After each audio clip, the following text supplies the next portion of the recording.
지난 시간 우리는 칭의를 살펴봤습니다. 칭의는 하나님이 주신 믿음으로 하나님을 믿어 의롭다 칭함을 받는 것입니다. 믿음은 하나님의 은혜로 주어지는 것이죠. 또한 자기를 부인하고 온전히 주님을 붙드는 것입니다.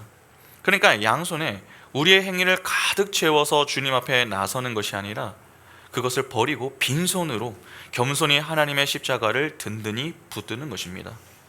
그렇게 믿음으로 겸손히 주님의 십자가만, 그 십자가만을 소망하는 자를 의롭게 여겨 주시는 것, 그것이 칭입니다. 하나님의 은혜로 의롭게 된다라고 하는 것은 여러분 상당히 이 중요한 문제입니다. 이는 우리의 구원과도 직결이 되는 문제죠. 우리 모두는 본질상 진노의 자녀였습니다. 하나님의 원수였고 하나님의 대적이었으며 하나님의 배신자였습니다. 때문에 우리는 모두 죽어야 마땅한 자들이었죠.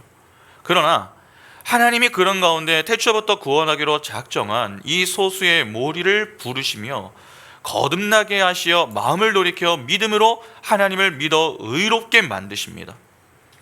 그렇게 죄인이 의인이 되면 모든 것이 변합니다. 생각, 말, 행동 등 삶의 변화가 찾아오죠. 전에 죄인일 때는 스스로의 힘을 의지하며 살았지만 의인은 자신의 힘과 능력을 더 이상 의지하지 않습니다. 믿음으로 삽니다. 또 그 믿음으로 하나님을 기쁘시게 해 드리며 삽니다. 그 속에서 하나님이 베푸시는 은혜와 사랑, 그리고 생명의 복을 누리며 살아가게 되는 것이죠. 그러니까 의인은 내가 원하는 방식이 아니라 하나님이 원하시는 방식의 인생, 즉 하나님이 요구하시는 것을 기꺼이 따르는 인생을 살게 되는 것입니다. 그것이 칭의가 담고 있는 내용입니다. 그런데 구원의 서정은 여러분 칭의에서 끝이 나지 않습니다. 칭의 다음에 나오는 것이 있습니다. 바로 양자입니다. 아마 누군가는 죄인에서 의인이 되면 다 끝난 것 아닙니까? 그렇게 생각하시는 분들이 계실지도 모르겠습니다. 그러나 그렇지 않습니다. 만일 구원의 서정이 칭의에서 끝이 난다면 여러분 무슨 문제가 발생하겠습니까? 달리 말해서 의롭게만 하고 양자가 없으면 어떻게 되겠느냐 하는 것입니다. 죄인의 때를 한번 생각해 보시기 바랍니다. 우리가 죄인의 때에 어떻게 살았습니까? 기본적으로 죄인은 누구의 통치와 다스림을 받습니까? 사단의 통치와 다스림을 받습니다. 사단의 다스림을 받으면 곧 죄인은 사단의 종이다 라고 하는 의미죠. 그래서 성경은 구원받기 전 우리의 상태를 죄의 종노릇 하던 상태다, 그렇게 이야기를 합니다. 로마서 6장 6절 보시면 우리가 알거니와 우리의 옛사람이 예수와 함께 십자가에 못 박힌 것은 죄의 몸이 죽어 다시는 우리가 죄에게 무엇하지 않습니까? 종노릇하지 아니하려 함이니. 종은 주인을 섬기며 살아야 하는 존재입니다. 출애굽하기 이전에 이스라엘을 한번 생각해 보시죠. 여러분 그들은 애굽의 종으로 지냈습니다. 그런데 하나님이 이스라엘을 출애굽시켰습니다. 이는 애굽에 종살이하던 그들을 건져내시는 사건이죠. 그것이 바로 구원입니다. 홍해 도하 사건을 기준으로 해서 이스라엘의 삶이 완전히 변합니다. 180도 변하죠. 홍해를 건너기 전에 이스라엘은 애굽의 종이었으나 이 홍해를 건넌 이후에 이스라엘은 하나님의 종이 됩니다. 그런데 하나님은 이스라엘을 구원하기 위하여서 대가를 지불하셨습니다. 바로 어린 양의 피입니다. 이스라엘이 유월절을 지킬 때에 문설주에 어린 양의 피를 바르지 않았습니까? 그 피가 그들을 살린 것입니다. 그런데 그 어린 양의 피는 예수 그리스도를 상징하는 것이죠. 그러니까 하나님은 그들을 그냥 건져내신 게 아니라 속전이라고 하는 이 대가를 지불하고 구원해 내신 것입니다. 속전을 내면은 속전을 낸 자가 주인이 됩니다. 예전에 노예로 팔려가는 자들을 돈을 주고 사면은 그 종의 주인의 그 종은 이 주인의 소유가 되는 것처럼 똑같은 것입니다. 하나님은 예수의 피값을 지불하여 자기 백성을 구원하셨습니다. 성경은 이를 곳곳에서 교훈합니다. 디모데전서 2장 6절 보시면 그가 모든 사람을 위하여 자기를 대속물로 주셨으니 기약의 이르려 주신 증거니라. 베드로전서 1장 18절과 19절에 너희가 알거니와 너희 조상이 물려준 헛된 행실에서 대속함을 받은 것은 은이나 금같이 없어질 것으로 된 것이 아니요 오직 흠없고 점없는 어린 양 같은 그리스도의 보배로운 피로 된 것이니라. 고린도전서 6장 19절과 20절에 너희 몸은 너희가 하나님께로부터 받은 바 너희 가운데 계신 성령의 전인 줄을 알지 못하느냐. 너희는 너희 자신의 것이 아니라 값으로 산 것이 되었으니 그런즉 너희 몸으로 하나님께 영광을 돌리라. 하나님이 속전을 지불하셨기 때문에 이제 이스라엘은 하나님의 소유가 된 것입니다. 그러니까 이스라엘은 하나님의 종이 되었다는 것이죠. 그러면 새로운 주인을 위해 살아야 한다 하는 말이 되는 거 아닙니까? 하나님이 홍해를 건널 때 여러분 그 홍해 문을요 열어놓으신 것이 아니라 완전히 닫아버리셨습니다. 이는 이제 전으로 돌아갈 수 없다 하는 말입니다. 죄의 종으로는 살 수 없음을 의미한다는 것이죠. 하나님의 종으로 이제 살아야 합니다. 그러면 구원받은 자는 의인이 된 것이지만 여러분 하나님과의 관계는 지금 어떻게 되는 것입니까? 주인과 종의 관계입니다. 종은 주인의 명령에만 순종해야 하는 자죠. 주인이 명령하면 그냥 예라고 순종해야 하는 그러한 자입니다. 또 마땅히 그래야 하는 자입니다. 주인의 명령에 따랐다고 칭찬이 따릅니까? 그렇지 않습니다. 왜냐하면 당연한 일을 한 것이기 때문에 그렇습니다. 오히려 하지 않으면 책망을 받습니다. 그러면 그러한 상태로 지내야 한다면 여러분 의인의 인생은 어떠하겠습니까? 하나님이 무언가를 요구하실 때마다 그것이 기쁨으로 다가오겠습니까? 아니면 부담과 두려움으로 다가오겠습니까? 후자 쪽에 가까울 가능성이 매우 높습니다. 신앙생활을 해도 여러분 기쁨이 없습니다. 오히려 할수록 부담이 됩니다. 무언가 제대로 하지 않았을 경우에 하나님이 벌하시지는 않을까? 또 저주와 심판을 내리시는 것은 아닌가? 자꾸 이 불편한 마음이 드는 것이죠. 그러나 하나님은 그러한 문제가 발생하지 않도록 의된 자를 종이 아니라 양자, 즉 자녀로 삼아버리십니다. 종과 주인의 관계는 딱딱하고 껄끄러운 면이 있지만 여러분 부자 관계는요 다릅니다. 친밀하고 매우 편안한 관계입니다. 종과 주인의 관계는 전혀 다른 관계라고 하는 것이죠. 양자로 삼으신 이유가 없지만 그렇게 양자로 삼으실 이유가 없지만 그럼에도 불구하고 택한 백성을 위해서 허락하신 것이 바로 이 양자로 삼는 일이었습니다. 이는 온전히 하나님의 일방적인 은혜로 일어난 결과입니다. 그 은혜와 사랑으로 칭의 즉 의된 자는 양자된 자로 믿음을 가지고 하나님을 위하여 기쁨으로 살아갈 수 있게 된 것입니다. 그러나 오늘날 현대인들의 문제는 무엇입니까? 양자됨이 특권인지를 모릅니다. 그러니까 무지한 것이죠. 적지 않은 사람들은 신앙생활을 그냥 천국 가기 위해서 한다 그렇게 여깁니다. 그러나 사실 천국은 여러분 기독교만 이야기합니까? 그렇지 않습니다. 가톨릭은 천당을 이야기하고 불교는 극락을 이야기합니다. 표현의 차이가 조금 있을 뿐 다 비슷한 개념입니다. 만일 예수 잘 믿어서 천국에 간다라고 하는 것이 신앙의 궁극적인 목적이 된다면은 그리고 그것을 특권이라고 주장을 한다면은 굳이 기독교를 믿어야 할 이유가 무엇입니까? 세상의 철학적인 가치의 접근 방식이 무엇인 줄 아십니까? 특권의 개념을 흐려놓는 것입니다. 쉽게 말해서 특권이 특권처럼 여겨지지 않게 만든다는 것입니다. 그러한 세상 철학의 가치 접근 방식으로 신앙생활을 하는 자들이 여러분 생각보다 많습니다. 그러면 양자됨의 특권을 특권으로 여기지 않습니다. 그래서 양자됨의 특권을 실감하지 못하죠. 양자됨의 특권을 너무나도 가볍게 여깁니다. 그러다 보니 요즘 사람들의 이 신앙은 피상적이고 막연하며 추상적입니다. 그러니까 구체적이지가 않습니다. 힘들고 귀찮은 것 매우 싫어합니다. 자녀됨의 특권이 무엇인지 관심이 없기 때문에 그 특권을 누리려고 하는 마음이 없습니다. 그냥 편하고 대충 하려고 하는 것이죠. 그래서 변화가 없습니다. 은혜를 모르는 자들의 대표적인 모습입니다. 오늘날 우리의 진짜 문제는 은혜를 제대로 경험해 본 적이 별로 없다는 사실입니다. 그래서 기복신앙으로 흘러가는 것이죠. 좋을 때는 뜨겁게 하다가 좋지 않을 때는 차갑게 합니다. 해야 하니까 억지로 하는 신앙, 안 하면 혼날까 봐 눈치 보는 신앙, 그나마 말 잘 들어서 내가 원하는 건 몇 가지 얻어내려고 하는 욕심 가득한 신앙, 그러한 신앙을 가지고 그냥 살아가는 것입니다. 여러분, 한번 질문을 드려보겠습니다. 우리는 양자됨의 특권을 잘 알고 있습니까? 양자됨의 특권을 진짜 실감하며 지내고 계십니까? 하나님께 기도할 수 있다고 하는 사실이 내게 특권이며 하나님을 아버지라고 부를 수 있다라고 하는 그 사실에 정말 감사하며 살아가고 계십니까? 그렇지 않다면 왜 양자됨이 우리에게 특권인지, 그리고 그 특권을 어떻게 누려야 하는지 이 시간 바르게 이해하여 신앙생활을 하실 수 있기를 바랍니다. 그러면 시작하겠습니다. 우리가 양자됨에 관련해서 가장 먼저 던져볼 질문은 이것입니다. 언제부터 우리는 양자로 삼아지게 된 것인가 하는 것입니다.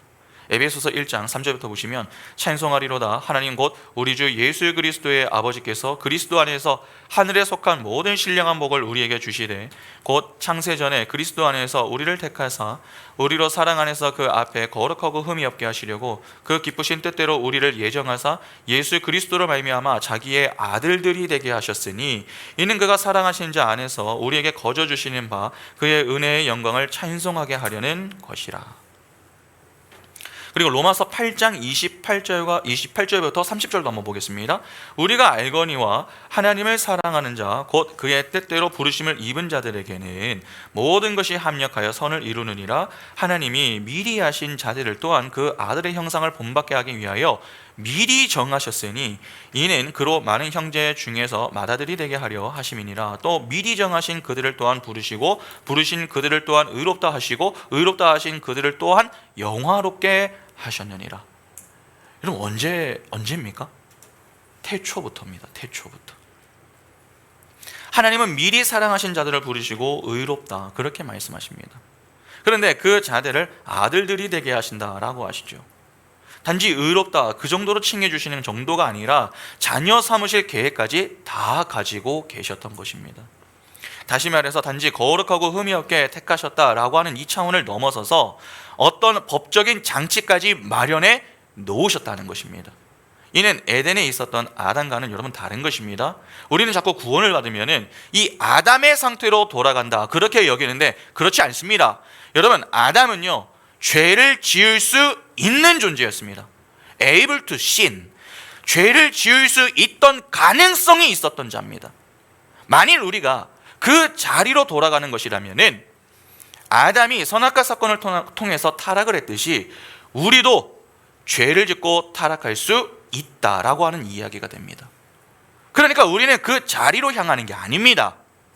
하나님이 우리를 구원하신 이유는 단지 죄를 용서하기 위함이 아닙니다. 죄 용서와 함께 죄 용서받은 자를 자녀로 삼기 위함 때문입니다.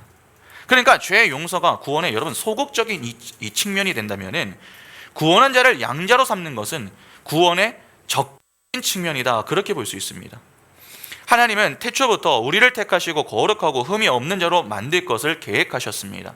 그런데 그 계획 속에는 무엇까지 들어가 있는 것입니까? 구원한 자를 자녀로 삼으시겠다라고 하는 이 내용까지 포함되어 있는 것입니다. 그러면 자연스럽게 궁금함이 생깁니다. 왜 하나님은 자기 백성을 자녀로 삼으시는가 하는 것입니다.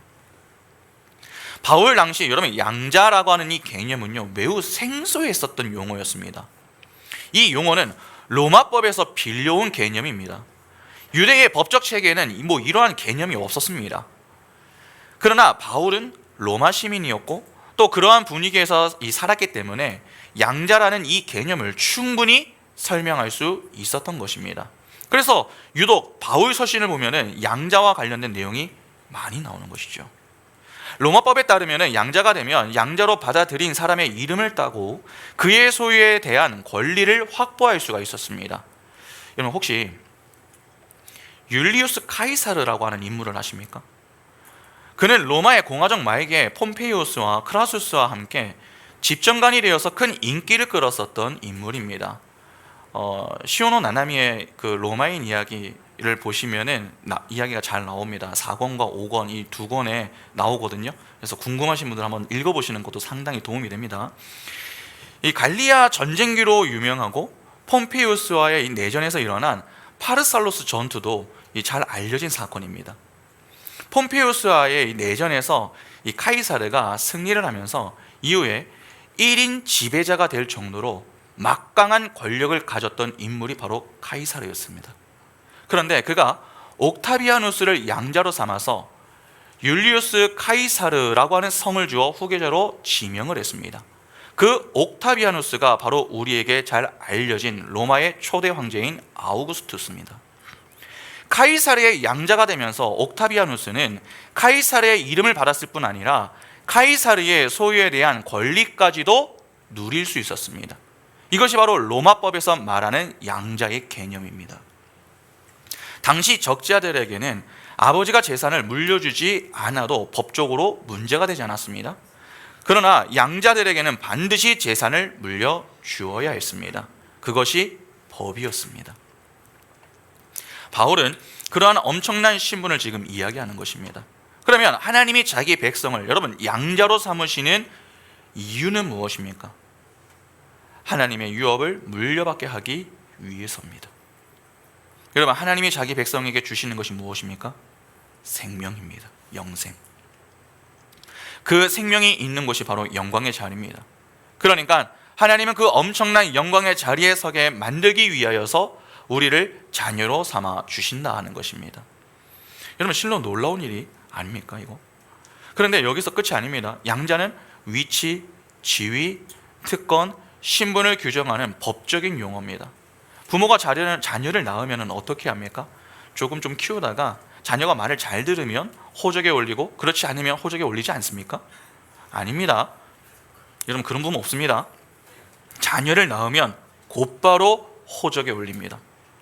호적에 올려놓고 그 다음에 사람답게 만들어가는 것입니다. 말을 잘 들으면 칭찬과 격려를 하고 말을 듣지 않으면 회초리를 들어서 훈육하여 자녀가 점차 사람답게 살아가도록 만드는 것입니다. 똑같습니다. 하나님이 영원전에 우리를 택하여 예정하셔서 아들을 삼으신 것은 우리를 하나님의 자녀로 만들어 가시기 위해서입니다. 잘 아시다시피 하나님은 창조주이십니다. 또한 그분은 전지전능하신 분이십니다. 그분이 계획하고 목적하신 것은 반드시 이루어지죠. 그분은 실패나 실수가 없습니다.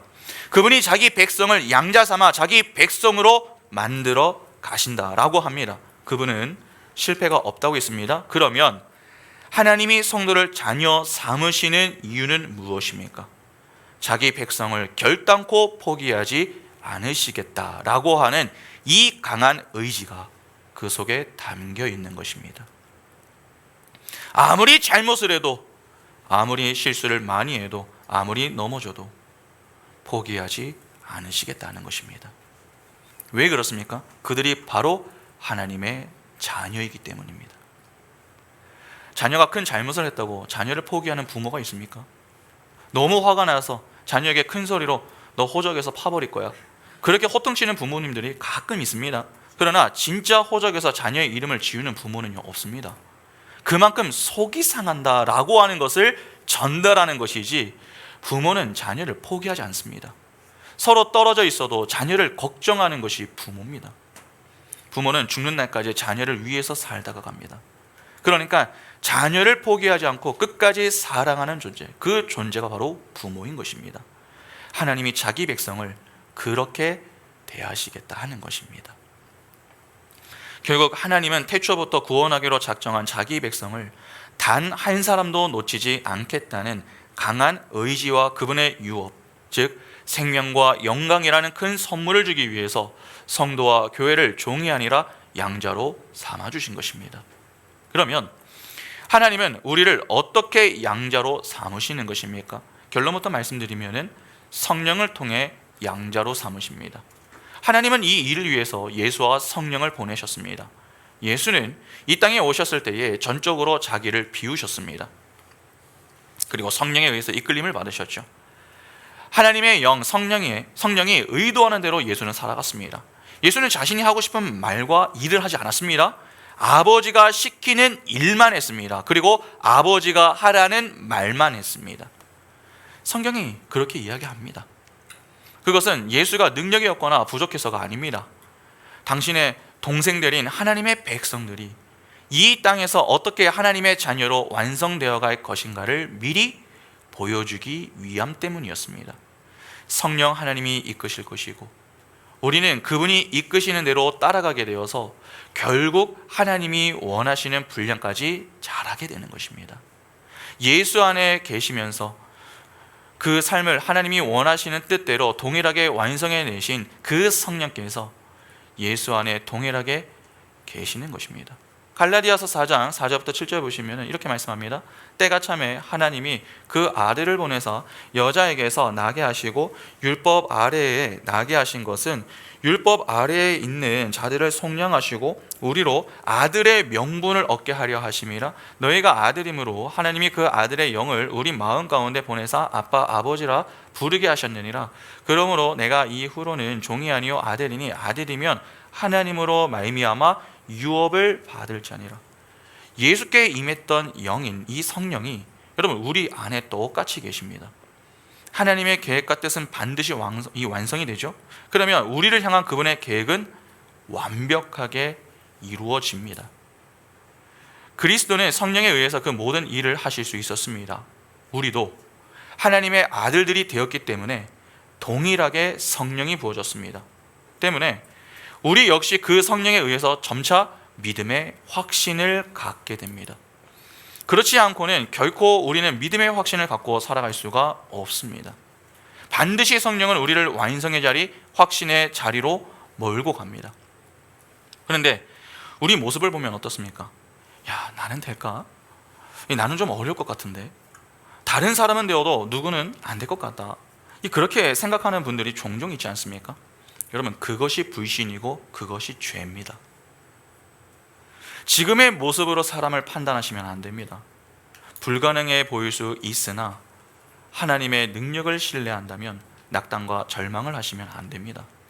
지금 하나님의 아들처럼 살지 않는 것 같다고 해서 그 사람이 마지막까지 끝까지 하나님의 아들로 살지 않는 것은 아닙니다. 하나님의 능력을 너무 쉽게 생각하면 안 됩니다. 로마서 8장 23절부터 28절 보시면 그뿐 아니라 또한 우리 곧 성령의 처음 익은 열매를 받은 우리까지도 속으로 탄식하여 양자될 것 곧 우리 몸의 속량을 기다리느니라. 우리가 소망으로 구원을 얻었음에 보이는 소망이 소망이 아니니 보는 것을 누가 바라리요? 만일 우리가 보지 못하는 것을 바라면 참음으로 기다릴지니라. 이와 같이 성령도 우리의 연약함을 도우시나니 우리는 마땅히 기도할 바를 알지 못하나 오직 성령의 말할 수 없는 탄식으로 우리를 위하여 친히 간구하시느니라. 마음을 살피시는 이가 성령의 생각을 아시나니 이는 성령이 하나님의 뜻대로 성도를 위하여 간구하심이니라. 우리가 알거니와 하나님을 사랑하는 자 곧 그의 뜻대로 부르심을 입은 자들에게는 모든 것이 합력하여 선을 이루느니라. 여러분, 우리의 영혼은 구원을 받았습니다. 그러나 몸은 어떻습니까? 우리의 육신, 이 몸은 어떻습니까? 아직 죄의 몸입니다. 죄의 오염과 부패가 남아있죠. 그래서 죄에 시달리게 됩니다.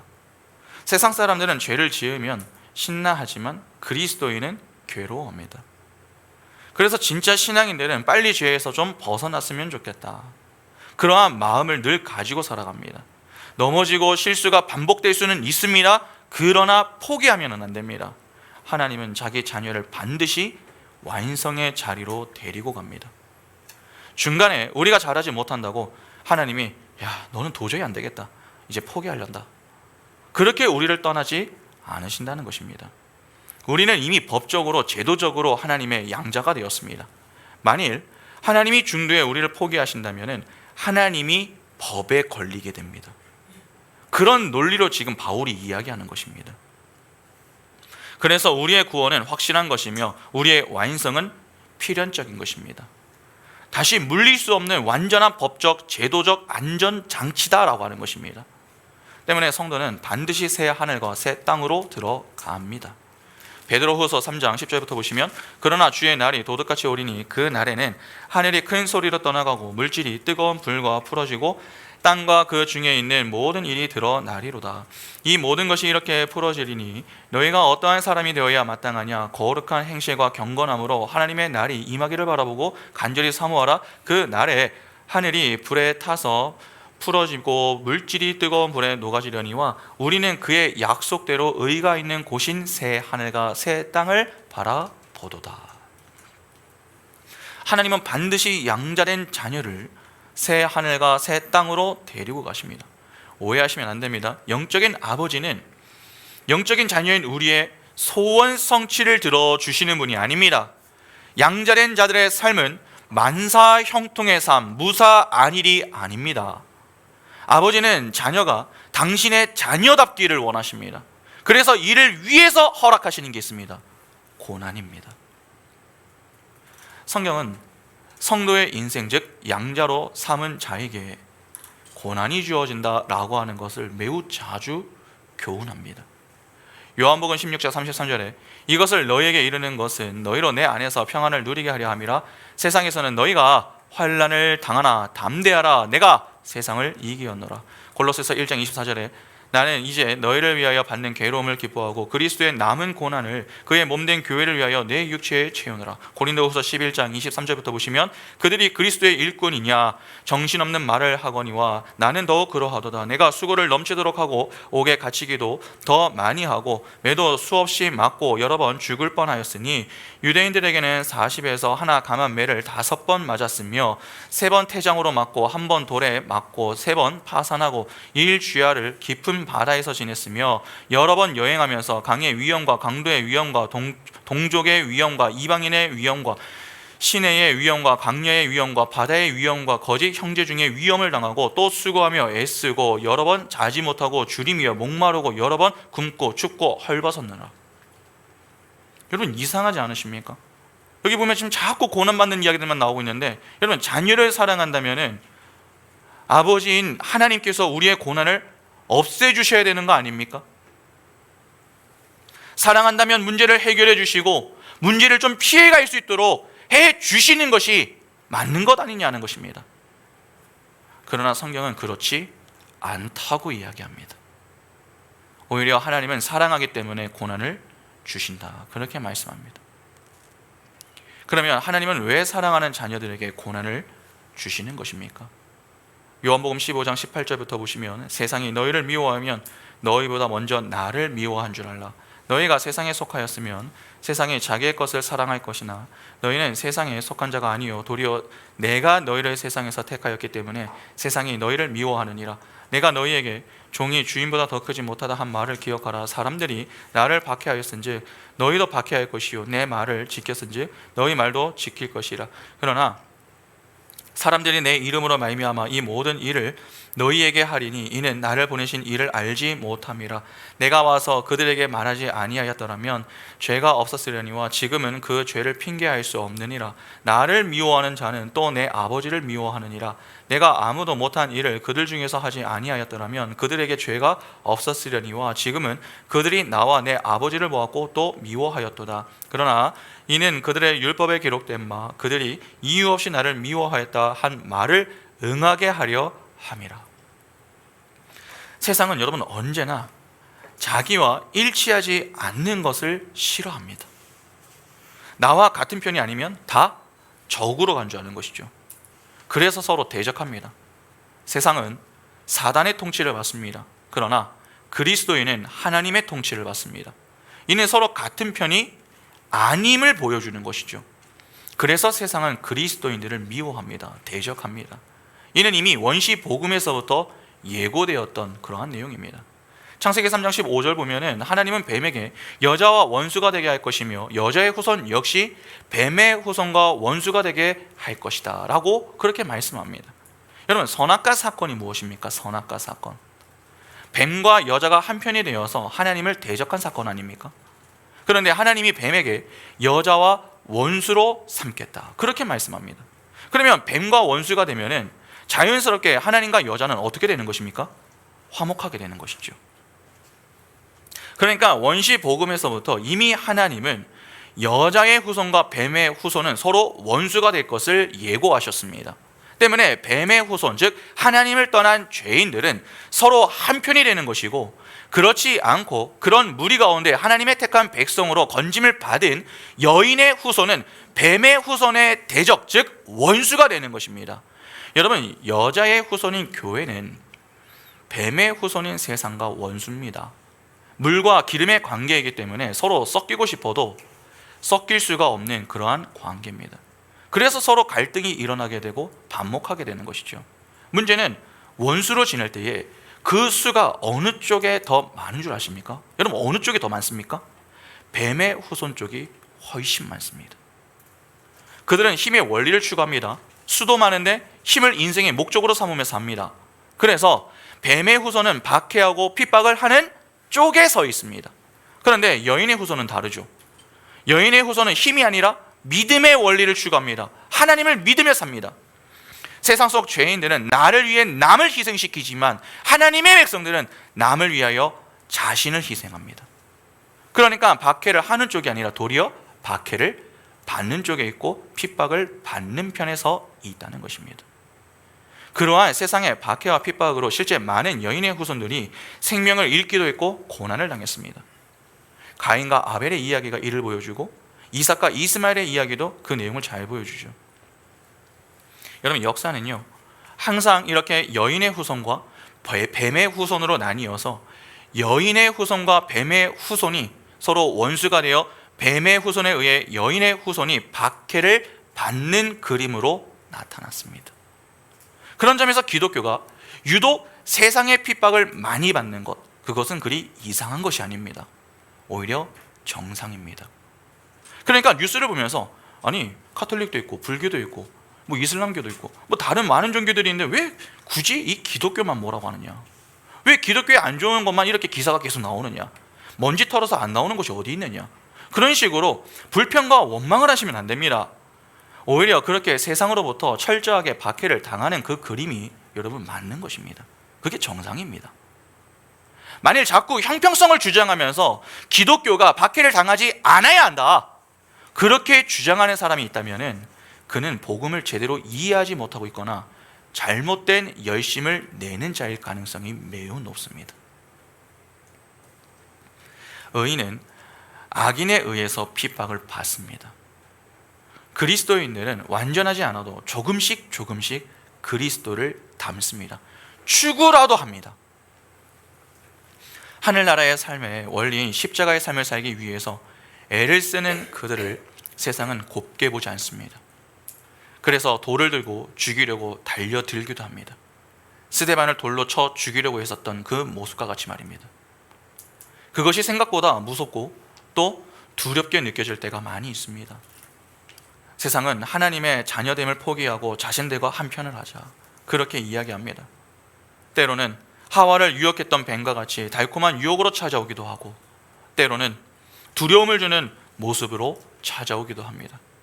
그러나 양자, 즉 하나님의 아들이라고 하는 이 신분이 얼마나 귀한 것인가 라고 하는 것을 아는 자는요, 그 어떤 유혹과 공격 앞에서도 결코 포기하지 않습니다. 고린도후서 4장 17절에 우리가 잠시 받는 환난에 경한 것이 지극히 크고 영원한 영광에 중한 것을 우리에게 이루게 함이니. 여러분, 하나님의 자녀로 산다? 정말 쉽지 않습니다. 힘이 듭니다.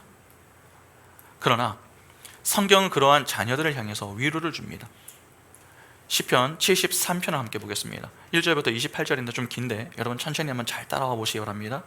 하나님이 참으로 이스라엘 중 마음이 정결한 자에게 선을 행하시나 나는 거의 넘어질 뻔하였고 나의 걸음이 미끄러질 뻔하였으니 이는 내가 악인의 형통함을 보고 오만한 자를 질투하였음이로다. 그들은 죽을 때에도 고통이었고 그 힘이 강건하며 사람들이 당하는 고난이 그들에게는 없고 사람들이 당하는 재앙도 그들에게는 없나니 그러므로 교만이 그들의 목걸이요 강포가 그들의 옷이며 살찜으로 그들의 눈이 솟아나며 그들의 소득은 마음의 소원보다 많으며 그들은 능욕하며 악하게 말하며 높은 데서 거만하게 말하며 그들의 입은 하늘에 두고 그들의 혀는 땅에 두루 다니는도다. 그러므로 그의 백성이 이리로 돌아와서 잔에 가득한 물을 다 마시며 말하기를 하나님이 어찌하랴 지존자에게 지식이 있으랴 하는도다. 볼지어다 악인들이라도 항상 편하고 재물은 더욱 불어나도다. 내가 내 마음을 깨끗하게 하며 내 손을 씻어 무지하다 한 것이 실로 헛되도다. 나는 종일 재난을 당하며 아침마다 징벌을 받았도다. 내가 만일 스스로 이르기를 내가 그들처럼 말하리라 하였더라면 나는 주의 아들들의 세대에 대하여 악행을 행하였으리이다. 내가 어쩌면 이를 할까 하여 생각한지 그것이 내게 심한 고통이 되었더니 하나님의 성소에 들어갈 때에야 그들의 종말을 내가 깨달았나이다. 주께서 참으로 그들을 미끄러운 곳에 두시며 파멸에 던지시니 그들이 어찌하여 그리 갑자기 황폐되었는가. 놀랄 정도로 그들은 전멸하였나이다. 주여, 사람이 깬 후에는 꿈을 무시함같이 주께서 깨신 후에는 그들의 형상을 멸시하시리이다. 내 마음이 산란하며 내 양심이 찔렸나이다. 내가 이같이 우매 무지함으로 주 앞에 짐승이 오냐. 내가 항상 주와 함께하니 주께서 내 오른손을 붙드셨나이다. 주의 교훈으로 나를 인도하시고 후에는 영광으로 나를 영접하시리니 하늘에서는 주 외에 누가 내게 있으리요 땅에서는 주밖에 내가 사모할 리 없나이다. 내 육체와 마음은 세약하나 하나님은 내 마음의 반석이시요 영원한 분길이시라. 무릇 주를 멀리하는 자는 망하리니 음녀같이 주를 떠난 자를 주께서 다 멸하셨나이다. 하나님께 가까이함이 내게 복이라. 내가 주 여호와를 나의 피난처로 삼아 주의 모든 행적을 전파하리이다. 성도는 죄인들의 교만한 모습을 지켜보며 가슴을 치는 자들입니다. 그러나 거기에서 절망하거나 낙담하지 않습니다. 하나님이 우리에게 주신 소망의 은혜를 붙들고 한 걸음씩 걸어갑니다. 그렇게 믿음의 경주를 하죠. 여러분, 신앙은 마라톤입니다. 그 믿음의 경주를 완주한다라고 하는 것은 보통 일이 아닙니다. 상상하기도 어려운 일이죠. 그러나 그 모든 경주를 완주하는 자들이 바로 우리입니다. 그것이 어떻게 가능한 일입니까? 우리가 하나님의 자녀이기 때문입니다. 우리가 무언가를 잘해서가 아니라 하나님이 우리를 자녀 삼아주신 그 은혜의 결과로 우리는 끝내 새 하늘과 새 땅에 서는 자리까지 나아가는 존재가 되는 것입니다. 그러면 내가 하나님의 자녀란 사실이 얼마나 놀라운 은혜인 것입니까? 그러나 우리는 어떻습니까? 작은 고난이라도 찾아올 때면, 조금만 큰 문제가 찾아올 때면 금방 하나님께 눈물을 흘리며 불평과 원망을 할 준비를 하고 있지 않습니까? 그리고 세상이 조금만 겁을 주면 하나님의 자녀됨을 쉽게 포기하려고 합니다. 그러니까 어떠한 면에서 우리는 양자됨을 너무나도 쉽게 생각하고 있는 것입니다. 아닙니다. 하나님은 우리를 포기하지 않으시고 끝내 하나님의 기업을 받을 자녀로 삼아 주셨습니다. 그러면 양자된 자들이 할 일은 무엇입니까? 히브리서 12장 2절에 믿음의 주여 또 온전하게 하시는 이인 예수를 바라보자. 그는 그 앞에 있는 기쁨을 위하여 십자가를 참으사 부끄러움을 개의치 아니하시더니 하나님 보좌 우편에 앉으셨느니라. 믿음의 주여 우리를 온전케 하시는 예수 그리스도를 바라보는 것입니다. 우리의 아버지 되신 하나님을 찾고 동행하는 것이죠. 우리는 그 특권을 누리는 자들입니다. 예수 그리스도가 우리의 큰 형이며 성부 하나님이 우리의 아버지이십니다. 그래서 우리가 그분을 주인님 그렇게 부르지 않고 아버지라고 부를 수 있는 것입니다. 로마서 8장 15절부터 23절에 너희는 다시 무서워하는 종의 영을 받지 아니하고 양자의 영을 받았으므로 우리가 아빠 아버지라고 부르짖느니라. 성령이 친히 우리의 영과 더불어 우리가 하나님의 자녀인 것을 증언하시나니 자녀이면 또한 상속자 곧 하나님의 상속자요 그리스도와 함께한 상속자니 우리가 그와 함께 영광을 받기 위하여 고난도 함께 받아야 할 것이니라. 생각하건대 현재의 고난은 장차 우리에게 나타날 영광과 비교할 수 없도다. 피조물이 고대하는 바는 하나님의 아들들이 나타나는 것이니 피조물이 허무한데 굴복하는 것은 자기 뜻이 아니요 오직 굴복하게 하시는 이로 말미암음이라. 그 바라는 것은 피조물도 썩어짐에 종노릇한 데에서 해방이 되어 하나님의 자녀들의 영광의 자유에 이르는 것이니라. 피조물이 다 이제까지 함께 탄식하며 함께 고통을 겪고 있는 것을 우리가 아느니라. 그뿐 아니라 또한 우리 곧 성령의 처음 익은 열매를 받은 우리까지도 속으로 탄식하여 양자될 것 곧 우리 몸의 속량을 기다리느니라. 그렇지 않으십니까? 그러면 또한 갈라디아서 4장 6절부터 9절도 한번 보겠습니다. 너희가 아들임으로 하나님이 그 아들의 영을 우리 마음 가운데 보내사 아빠 아버지라 부르게 하셨느니라. 그러므로 내가 이후로는 종이 아니요 아들이니 아들이면 하나님으로 말미암아 유업을 받을 자니라. 그러나 너희가 그때에는 하나님을 알지 못하여 본질상 하나님이 아닌 자들에게 종노릇 하였더니 이제는 너희가 하나님을 알 뿐 아니라 더욱이 하나님이 아신 바 되었거늘 어찌하여 다시 약하고 천박한 초등 학문으로 돌아가서 다시 그들에게 종노릇 하려 하느냐. 바울은 우리의 신분이 하나님을 아버지라 부를 수 있는 자녀임을 분명히 강조합니다. 여러분, 오늘날 우리가 흔들리는 이유는 간단합니다. 내가 누구인지 정체성이 분명하지 않기 때문입니다. 요한일서 3장 1절과 2절에 보라, 하나님께서 어떠한 사랑을 우리에게 베푸사 하나님의 자녀라 일컬음을 받게 하셨는가. 우리가 그러하도다. 그러므로 세상이 우리를 알지 못함은 그를 알지 못함이라. 사랑하는 자들아, 우리가 지금은 하나님의 자녀라 장래에 어떻게 될지는 아직 나타나지 아니하였으나 그가 나타나시면 우리가 그와 같은 줄을 아는 것은 그의 참모습 그대로 볼 것이기 때문이니. 세상은 하나님을 아버지라고 생각하지 않습니다. 모릅니다. 여러분, 그렇게 상상할 수조차 없습니다. 그런데 세상만 그러한 것이 아니라 하나님을 믿는다고 하는 우리들 가운데에서도 그러한 모습이 적지 않다는 것입니다. 아버지가 내 인생에 찾아오셔서 함께하고 계심에도 불구하고 아버지를 아버지라 부르지 못하는 자들이 의외로 많습니다. 그리고 힘들다고 자꾸 불평하는 것이죠. 문제의 해결자가 내 인생 한가운데 계시는데 다른 곳에서 해결책을 찾으려고 하면 해결이 되겠습니까? 해결이 되지 않습니다. 그래서 하나님은 성령을 통해서 우리를 자꾸 이 말씀과 기도의 자리로 부르셔서 네가 누군지 아느냐? 네가 내 아들이다. 네가 내 딸이다. 너희가 내 사랑하는 자녀다. 그렇게 자꾸 말씀하시는 겁니다. 이사야 43장 1절부터 7절에 야곱아, 너를 창조하신 여호와께서 지금 말씀하시느니라. 이스라엘아, 너를 지으신 이가 말씀하시느니라. 너는 두려워하지 말라. 내가 너를 구속하였고 내가 너를 지명하여 불렀나니 너는 내 것이라. 내가 물 가운데 지날 때에 내가 너와 함께 할 것이라. 강을 건널 때에 물이 너를 침몰하지 못할 것이며 내가 불 가운데로 지날 때에 타지도 아니할 것이요 불꽃이 너를 사르지도 못하리니 대저 나는 여호와 내 하나님이요 이스라엘의 거룩한 이요 내 구원자임이라. 내가 애굽을 너의 속량물로 구스와 스바를 너를 대신하여 주었노라. 내가 내 눈에 보배롭고 존귀하며 내가 너를 사랑하였은즉 내가 내 대신 사람들을 내어주며 백성들이 내 생명을 대신하리니 두려워하지 말라. 내가 너와 함께하여 내 자손을 동쪽에서부터 오게 하며 서쪽으로부터 너를 모을 것이며 내가 북쪽에게 이르기를 내놓으라. 남쪽에게 이르기를 가두어 두지 말라. 내 아들들을 먼 곳에서 이끌며 내 딸들을 땅 끝에서 오게 하며 내 이름으로 불려지는 모든 자 곧 내가 내 영광을 위하여 창조한 자를 오게 하라. 내가 그를 지었고 그를 내가 만들었느니라. 이렇게 날마다 내 자녀야 힘을 내라. 내 자녀야 내 품에 안겨라. 내 자녀야 내 손을 잡아라. 그렇게 말씀하십니다.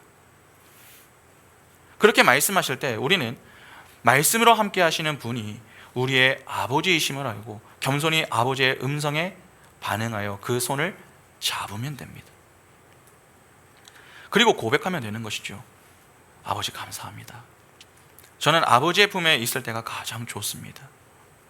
든든한 내 아버지가 계시니 저는 이제 두렵지 않습니다. 그렇게 믿음으로 주님의 말씀에 기쁨으로 순종하며 걸어갑니다. 그렇게 점차 아버지를 닮아가는 자녀로 지어져 가게 되는 것이죠. 그것을 배우는 것이 여러분 신앙생활입니다. 그렇게 매일 아버지의 선한 인도하심과 보호하심을 받으며 사는 자들, 그리고 그 인도로 끝내 하늘의 기업을 받아 기쁨과 영광의 자리에 서게 되는 자들이 바로 양자된 성도와 교회인 것입니다. 어떠십니까? 시작하며 드렸던 질문을 다시 한번 드려보겠습니다. 우리는 정말 우리가 하나님의 자녀라는 사실에 감격과 감동을 가지고 있습니까?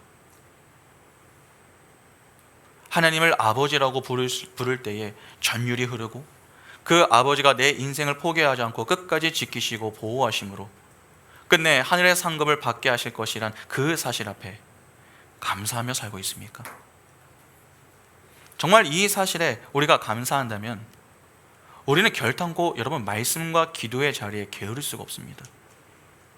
왜 그렇습니까? 하나님이 은혜의 방편으로 허락하신 것이 바로 이 두 가지 말씀과 기도이기 때문에 그렇습니다.